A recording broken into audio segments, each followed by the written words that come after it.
semuanya, masih bersama Pak Mulyadi di sini.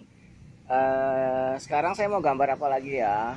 Jadi tuh saya mau menggambar binatang yang sering digambar sama orang, sama semua orang. Yang paling gampang dari angka 2. Ayo tebak apa?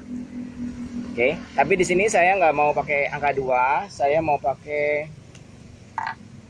ini question tag. Question tag itu huruf pertanyaan ya, kayak gini kan, ya. Oke.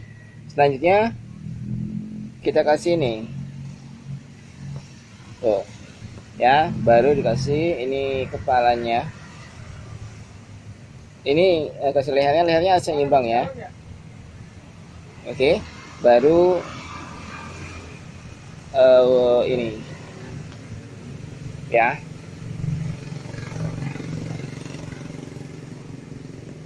Ini supaya nggak kaku, ya ini dulu deh ya.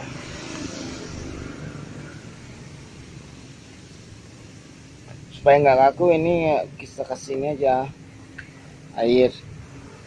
Oke.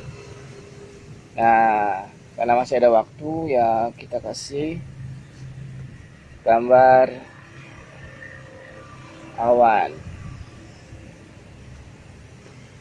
Oke. Ya, selamat mencoba ya. Ini gambar angsa. Ini sering banget digambar sama anak Indonesia, ya. Kalau mau request mau gambar apa, silakan komen, nanti saya akan gambarin, ya.